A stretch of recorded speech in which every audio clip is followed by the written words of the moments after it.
भारी बारिश और तेज हवाओं ने बोकारो में मचाई तबाही। कई पेड़ और बिजली के खंभे गिरे, बिजली बाधित। सेक्टर 6 के एक घर पर गिरा विशाल पेड़। धनबाद में छाता से सोशल डिस्टेंसिंग की अनोखी पहल। नमस्कार, मैं हूं सुदीप और आप देख रहे हैं बोकारो दिन भर। चर्चा करेंगे बोकारो जिले की गतिविधियों की और होगी नजर धनबाद पर भी। पर पहले एक नजर आज के हेडलाइंस पर।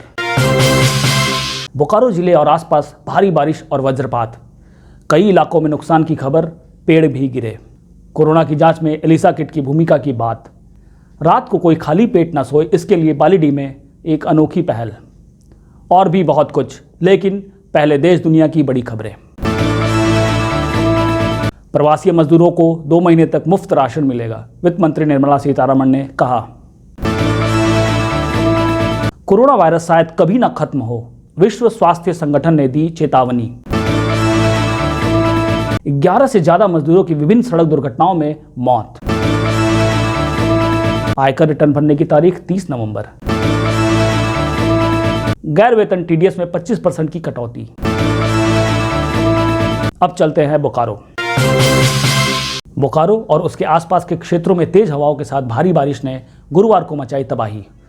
सेक्टर 6 के शिवपुरी कॉलोनी में एक विशाल वृक्ष के गिरने से एक घर पूरी तरह क्षतिग्रस्त हो गया। वहीं शहर में कई जगह बिजली के खंभे गिर जाने के कारण बिजली आपूर्ति बाधित है। शहर के कई मार्ग पर पेड़ों के गिरने से आवागमन में भी परेशानी हुई।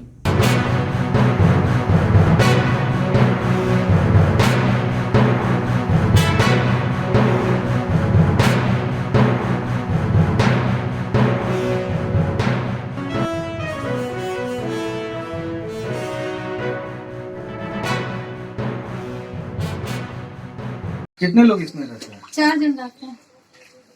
जब ये पेड़ गिरा तो उस समय आपको कहाँ पर थे? कौन से रूम में थे? हम लोग यहीं पे थे, इसी रूम में थे हम लोग। क्या हुआ था पूरा घटना? बहुत जोर से हवा आ रही थी और पेड़ पूरा हिल रहा था, तो हम बोले ना अपने पति को कि देखे ना पेड़ हिल रहा है। तो फिर वही देखने लगे।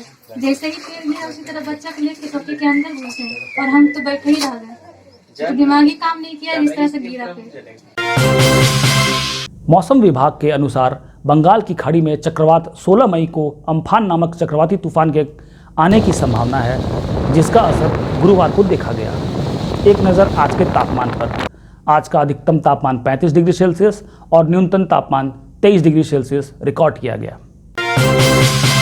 हमारे कार्यक्रम नब्ज में आज कोरोना की जांच में एलिसा किट की भूमिका की बात बता रहे हैं डॉक्टर सुधीर कुमार। अभी हम मेडी सेंटर में डॉक्टर सुधीर से मिलने के लिए आए हैं, जो डायबिटोलॉजिस्ट हैं और एक फिजिशियन भी हैं। हम इनसे बात करेंगे कि एक एलिसा किट करके काफ़ी वायरल हो रहा है, ये किस तरह का रैपिड किट है। पुणे में नेशनल इंस्टीट्यूट ऑफ वायरोलॉजी में डेवलप किया गया है, इस जांच को विकसित किया गया है। ये पूर्णतया स्वदेशी जांच है और ये एलिसा टेस्ट किट पे आधारित रैपिड जांच है, जिसका रिपोर्ट फटाफट आता है और 1.5 घंटे 2 घंटे में बहुत सारे लोगों का सर्वेलेंस हो सकता है। मतलब कि उस पर ये हम कर सकते हैं कि निगरानी कर सकते हैं लोगों का। इसको कोविड कवच एलिसा के नाम से अभी कहा जा रहा है। ये जांच एक सर्वेलेंस जांच है, अभी तक इसी पर बात चल रही है। और जहाँ तक दवाई का बात है तो दवाई के बारे में या और बहुत सारी चीज़ों के बारे में अभी बहुत कुछ नहीं बताया जा सकता है, क्योंकि इस वायरस का आक्रमण बहुत ही तेज़ी से हुआ है और लोगों को अभी इसके बारे में बहुत सारी चीज़ें नहीं पता है। हम जगह जगह जाकर के जरूरतमंदों का हाल ले रहे हैं। इसी क्रम में सेक्टर 4G के आदिवासी टोला में मुलाकात की एक ऐसे समाज सेवक से जो लॉकडाउन के शुरुआती दिनों से ही गरीबों को चिन्हित कर सूखा राशन मुहैया करा रहे हैं। पूरे लॉकडाउन की अवधि में हम अलग अलग जगहों की रिपोर्टिंग कर रहे हैं। हम लोगों से मिल भी रहे हैं और देख भी रहे हैं किन लोग को सहायता मिल पा रही है या नहीं मिल पा रही है। इसी क्रम में आज हम 4G और 4F की मोड़ के पास कुछ भीड़ देख करके हम पहुंचे थे। यहाँ पे एक पंकज कुमार हैं जो लोगों की सहायता कर रहे हैं और पिछले 53-54 दिनों से, जब से लॉकडाउन है तब से वो कंटिन्यूसली लोगों की सहायता में लगे हुए हैं। पहले वो पता करते हैं कि क्या उनको सही में ज़रूरत है और अगर ज़रूरत है तो उसकी वो लिस्ट बना लेते हैं और रेगुलर बेसिस पर उनको राशन पहुंचाने का, सूखा राशन पहुंचाने का वो काम कर रहे हैं। मुझे पता चला कि यहाँ पे जो बहुत सारे आदिवासी परिवार हैं जो दिहाड़ी मजदूरी का काम करते हैं, इनका राशन कार्ड नहीं बना है, जिस चलते इनको राशन की बहुत ही ज़्यादा किल्लत है, बहुत ही ज़्यादा दिक्कत है। तो ये मुझे जानकारी मिली, तो इसके बाद मैं यहाँ पे इन लोगों के लिए एक छोटी सी मदद लेके आया हूँ। लॉकडाउन में शहर का पर्यटन स्थल सिटी पार्क अस्थायी रूप से बंद कर दिया गया है। सोशल डिस्टेंसिंग के मद्देनज़र इस दौरान पार्क को सैनिटाइज किया गया और साथ ही पेड़ पौधों की सफाई भी की गई, ताकि आने वाले दिनों में आप यहां आकर वही खूबसूरती देख पाएं।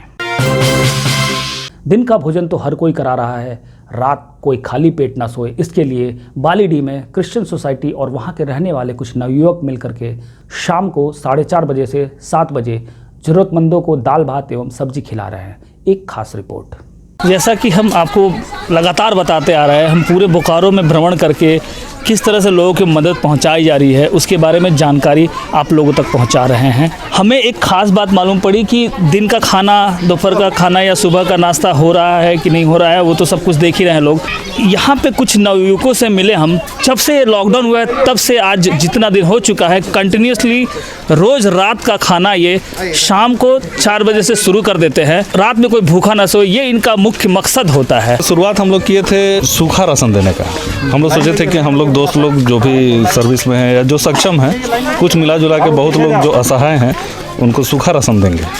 यहाँ के भाई लोग रिक्वेस्ट किए कि बहुत सा घर में चूल्हा नहीं जल रहा है राशन की कमी के चलते। फैक्ट्री वगैरह में भी काम बंद था, बिल्कुल काम बंद था, तो उसके वजह से लोगों का जो अर्निंग है वो बंद था। तो लोग कहाँ से राशन लाएंगे या चूल्हा जलाएंगे। हम लोग सोचे थे 1-2 दिन ही खिलाएंगे, लेकिन जब यहाँ का माहौल देखे कि वास्तव में यहाँ के लोगों को ज़रूरत है। 4-5 दोस्त लोग मिल के स्टार्ट किए और अभी काफ़ी लोग हम लोग का मदद के लिए आगे आए हैं। हमें खुशी होता है कि कोई भूखा नहीं सो। और इन लोग का सबसे बड़ा सहयोग है कि बनाने वाला में सबसे भूमिका अदा इन लोग किया है कि इन लोग हर एक दिन जो बना रहा है और सबों को खिला रहा है, सबसे बड़ा चीज़ है। यहाँ का नज़ारा आपने देखा, किस तरह से लोग आगे बढ़ के लोगों को खाने खिलाने में मदद कर रहे हैं।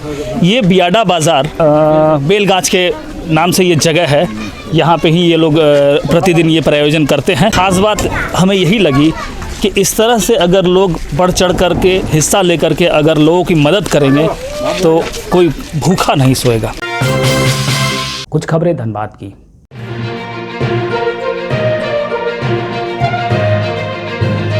आज झरिया के अलग अलग क्षेत्रों में समाधान टीम द्वारा छाता से सोशल डिस्टेंसिंग लोगों को सिखाया गया। झरिया स्थित चिल्ड्रन पार्क सब्जी मंडी में लोगों को ठेले वाले दुकानदारों को छाता देकर खरीदारों से अपील किया गया कि छाता लेकर ही खरीदारी करें और आगे से अपने घर से स्वयं छाता लेकर के ही निकले। इससे लोगों को इस गर्मी के मौसम से धूप से बचाव के साथ साथ कोरोना वायरस से सोशल डिस्टेंसिंग बनाकर बचा जा सकता है। नई दिल्ली से एसी स्पेशल ट्रेन गुरुवार की सुबह धनबाद स्टेशन पहुंची। स्टेशन पर 118 यात्री उतरे। यहां यात्रियों को सोशल डिस्टेंसिंग के पालन के तहत ट्रेन से उतारा गया। स्टेशन परिसर के बाहर जिला प्रशासन ने गाड़ियों की व्यवस्था की थी, जिससे दिल्ली से लौटे यात्री घर की ओर रवाना हुए। इससे पहले उनकी मेडिकल स्क्रीनिंग भी की गई। यात्रियों के नाम, पते, मोबाइल नंबर व अन्य जानकारियां भी दर्ज की गई।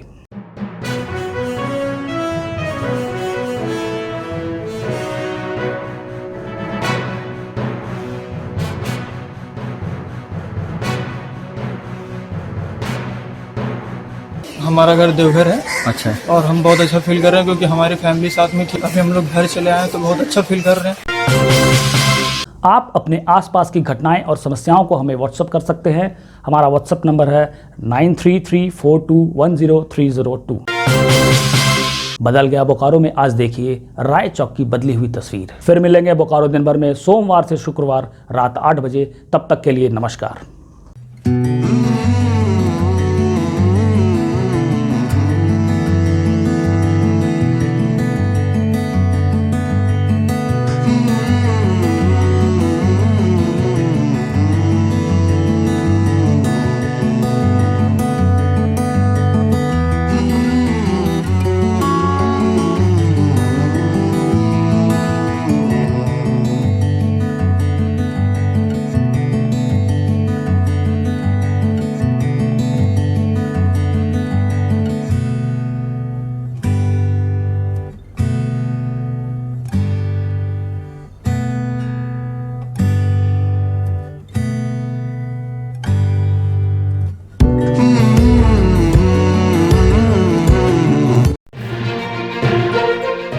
बने रहें TheTimesMedia.com पर।